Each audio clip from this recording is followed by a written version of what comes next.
እሺ ሰላም ወንድማችን። ጤና ይስጥልኝ። እንዴት ዋላችሁ? እግዚአብሔር ይመስገን። ከማንም በልክ የተገለጥ ነህ? ሃይማኖት እባላለሁ። ኦርቶዶክስ ነኝ እኔ።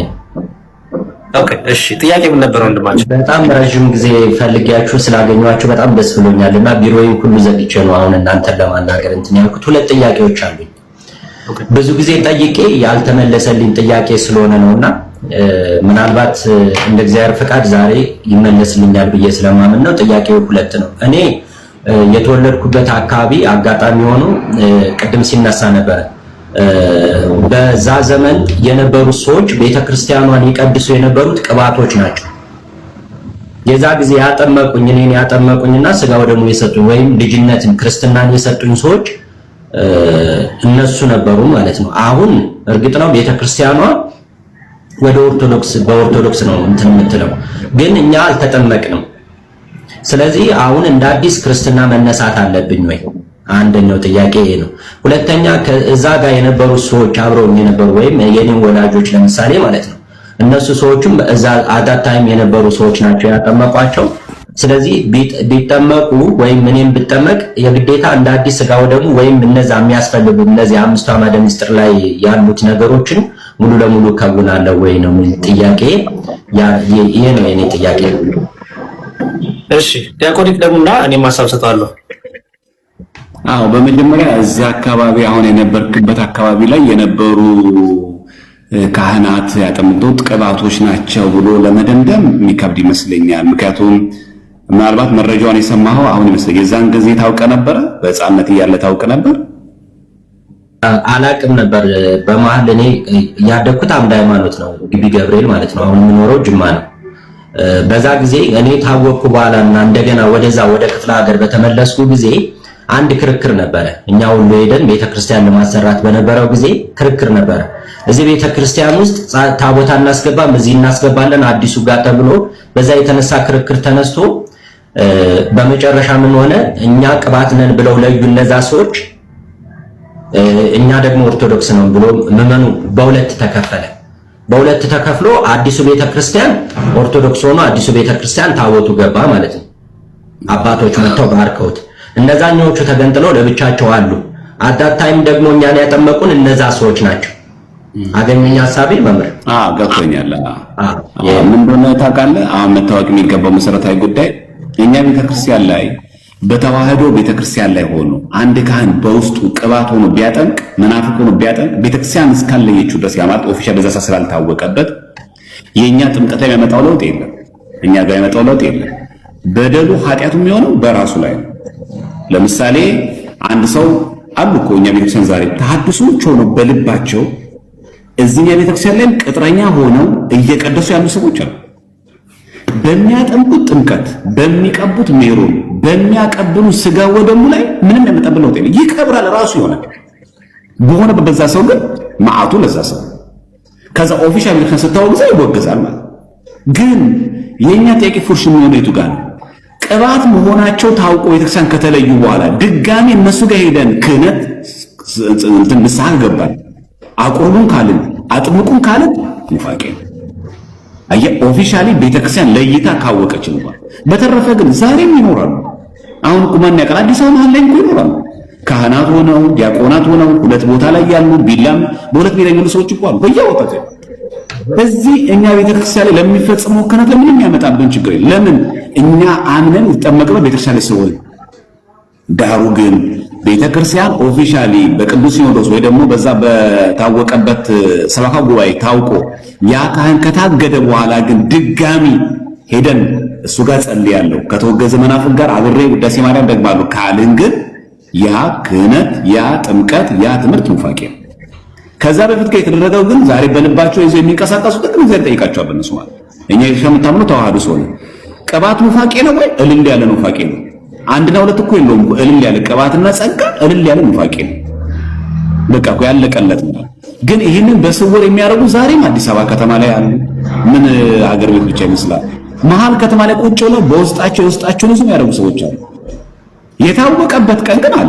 ስለዚህ አንዳንድ ሰው የተሰወረ እኮ ሙፋቄ ያለው ሰው እኮ አለ። የተሰወረች ሙፋቄ እኮ በውስጡ ያለ እግዚአብሔር የሚገልጣት ጊዜ አለ፣ ሰዓት ሲኖር ማለት ግን እኛ ተጠማቂያን ላይ እኛ ቆራቢያን ላይ እኛ የምናገለግል ሰዎች ጋር ግን ያመጣብን ነገጣው ጥቅም የለም። ከታወቀ በኋላ ግን ማድረግ አይጠበቅብንም። ሌላ ተጨምረን ወንድማችን ለምሳሌ ማን ነው ትዝታው ቀሲስ ነበር። አቃል ብዙ ሰው አጥምቋል፣ ብዙ ልጆችን አጥምቋል፣ የልጅነት ጥምቀት ሰጥቷል።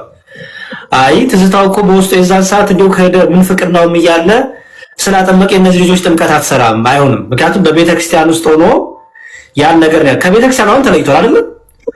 አሁን ትዝታው ጋር ሄዶ በቃ የራሱን ነገር የሚያደርግ ካለ ያ በትዝታው ኦልሬዲ የተወገዘ በምንፍቅና በክህደት ያለ ስለሆነ ከቤተክርስቲያን አካልነት የተገነጠለ የወጣ ስለሆነ ከዛ በኋላ ያለው አገልግሎቱ ሁሉ በቤተክርስቲያን ሊቆጠርም የሚታይም አይደለም፣ ዋጋ የሚያሰጥም ማለት ነው። እና በሱ ብታስበው ጥሩ። በተረፈ ግን ቅባትና ጸጋ በተመለከተ አይ ቲንክ አንድ ቀን መግባት አለብን እንዲያውቁም በዚህ ጉዳይ ላይ ብዥታዎች አሉ ይመስለኛል። እና ቅባትና ጸጋ ምንድን ናቸው? ቅባት ሲባል ነው ጸጋ ምንድን ነው? ለምሳሌ ቅድም ተናግሬያለሁ። ለምሳሌ ሙሉ ወንጌልና ቃልዮስ ስንል እንደ ቤተ እምነት ተቋም ሆነው ቤተ እምነት ሆኖ የእምነት መግለጫ አውጥተው ቤተ እምነቶች ሆነው መመሪያ ያላቸው ናቸው። ቅባትና ጸጋ ስንል እንደ ቤተ እምነት የእምነት መመሪያ ይዘው ቤተ እምነት ተብሎ ተቆጥረው ቤተ እምነት ተብሎ የራሳቸውን ሲኖድ አቋቁመው ያሉ ናቸው ወይስ አይደለም? ምንድነው ራሱ ቅባትና ጸጋ? መነሻው ምን ነበረ? ዲስከሽኑ ምን ነበረ? ራሱ ቅባት ማለት ነው፣ ጸጋ ማለት ነው፣ ካራ ማለት ነው። ምን አይነት ትምህርት ስለተማሩ ነው በዛ የመሰላቸው? ምን አይነት ምንፍቅና ስለነበር ነው የሚለው እነዚህን ሁሉ በሌላ ቀን እናነሳለን፣ ችግር የለውም። እሺ ሁለተኛው ጥያቄ ምን ነበረ? እና አዲሽን ደግሞ እዚች ጋር እንደውም ለመጨመር ያክል በጣም ማሰመር ያለበት ያንን ቅባት ነው ብለን ወይ ደግሞ ጸጋ ነው ብሎ የታወቀው ካህን ክህነት የሰጠችው ማለት ተዋህዶ ቤተክርስቲያን ጳጳሱን የሾመው ፓትርያርኩ ምንድን ናቸው? ተዋህዶ። ይሄንን የተዋህዶ ትምህርት አላግባብ ሆኖ በመጠቀም ለኑፋቄ በመጠቀማቸው ይጠየቃል። ምክንያቱም ቄሱን ቄስ ያደረገችው ማናት? ኦርቶዶክስ ተዋህዶ ቤተክርስቲያን። ከየት የመጣ? ከሐዋርያት የመጣ ከሐዋርያት ምን የሚሉት ተዋህዶ። ከቄርሎስ የተማርነው ክርስቶሎጂ ተዋህዶ። ይሄን ግን ላልተገባ መጥቷል። ምንድነው ያለው ጌታችን በወንጌል? መሰናክል መምጣቱ አይቀርም፣ ማሰናከያ ለሚያመጣ ለዚያ ሰው ግን ወዮለት ነው። ስለዚህ ምን የሚል ቃል ቅድም ስናነበውም ሰምተህ ከሆነ በገዛ ደግሞ የዋጃትን ቅድስት ቤተክርስቲያንን ትጠብቋት ዘንድ እናንተ ጳጳሳት አድርጎ ለሾመ ለራሳችሁና ለመንጋው ተጠንቀቁ። ምን ማለት ነው? በአግባቡ ማይመሩበትና ማይመሩም ከሆነ ይጠየቁበታል። እኛ ግን የሚጠበቅብን ምንድነው? ኦርቶዶክሳዊ ቤተክርስቲያናችን ከምታቀው ከታነጸበት ደብር ሄዶ መጠመቅ መቁረብ። ሳያምን እኮ በጣም ይገርም፣ ሳያምን እኮ የሚቀድስ ሰው እኮ አለ። ሳያምን እኮ የሚያጠምቅ ሰው አለ።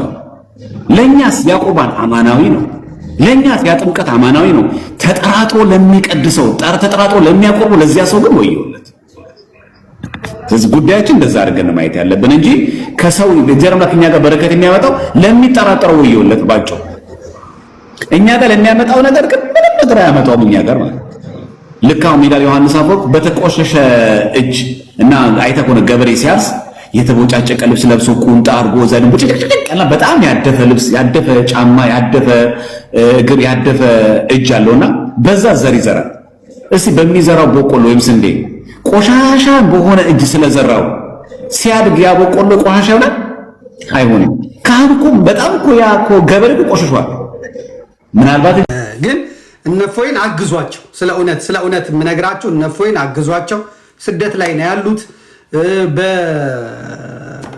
ምንድነው ስሙ በዚህ በጊፍትም እንደገናም ደግሞ እነ ቴዶ ዘሩፋኤል እነ ማዝ አሜሪካ ያላችሁ ምናምን ያላችሁ ልጆች ታውቋቸዋላችሁ፣ ጓደኞቻችሁ ናቸው። እናንተ አሁን ካናዳ አሜሪካ የገባችሁ ልጆች ሰብሰብ ብላችሁ ፈለገ አትናቴዎስ መጣ የሆነ ፈለገ ኮፍያውን ላይ ሸልመኛል እኮ ፈለገ እየተናገርኩትም መቼም ከእኔ አይርቅም። ፈለገ ያው ኮፍያ ሸልመኛል። ተመልከቱት ፈለገ አትናቴዎስ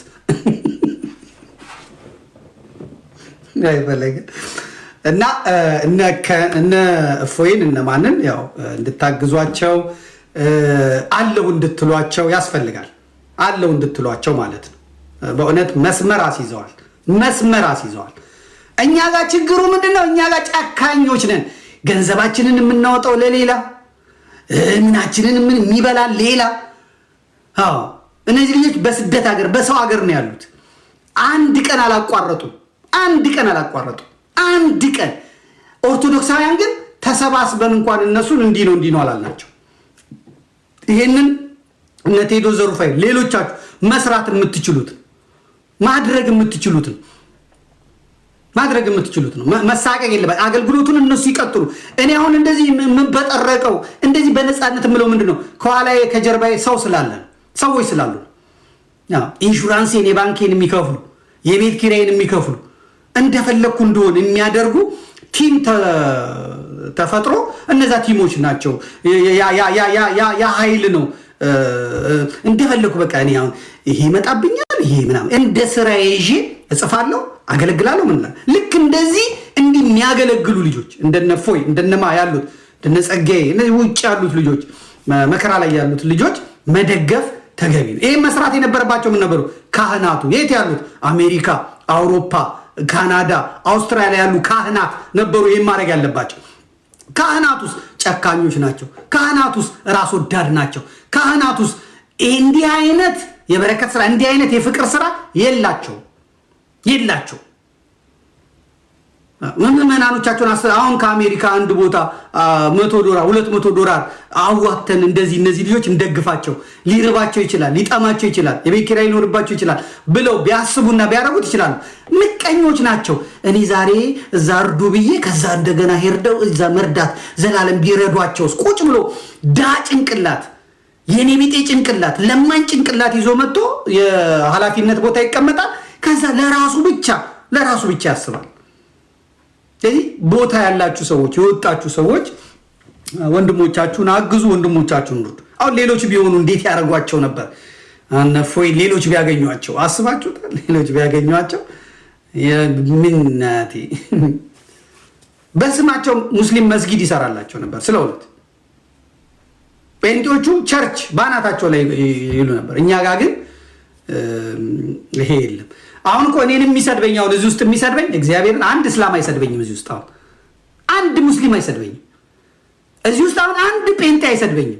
ጴንጤዎቹ እውነት እኮ ነው የሚለው ይሄ በእኛ ፓስተር የሚሰራ ነው፣ ይሄ በእኛ ቸርች የሚሰራ ነው፣ ዘርፌን እሱ ነው የሚያውቃት፣ እኛ ምን አናውቃታለን ምናምን ነው የሚለው። አሁን እኔን እዚህ የሚሰድበኝ ማነው? ኦርቶዶክስ ነኝ የሚለው ይሄ ገተት አለ እዚህ የተቀመጠ። በ40 ቀኑ ተጠመቀ አለቀ በቃ። ቤተክርስቲያንን 3 ነው የሚያውቃት። 3 ደግሞ ድንገት ነው የሚመጣው። የመጀመሪያው በ40 ቀኑ ሊጠመቅ ይመጣል። በእናቱ እቅፍ ነው የሚመጣው። እዛ ተጠመቀ። የትም ሲባክን ከርሞ የሆነ ቀን ትልቅ ሰው ይሞታል፣ ለቀብር ይሄዳል። ከዛ እዛ ያያል ቤተክርስቲያን። ከዛ መጨረሻ ላይ ሲሞት የሰፈር ሰው ተሸክሞት ይመጣል። በድኑ ሳያውቅ ነው 3 የሚመጣው። ይሄ ሰው ነው አሁን እዚህ ቁጭ ብሎ እዚህ ምን ብሎ የሚሳደበው ይሄ ሰው ነው። እኔን የሚያሳድደኝ፣ እኔን የሚሰድበኝ፣ እኔን መከራ የሚያበላኝ ይሄ የኛው ገተት የምንላቸው አካላት ናቸው ማለት ነው። እና እግዚአብሔር ይቅር በለን።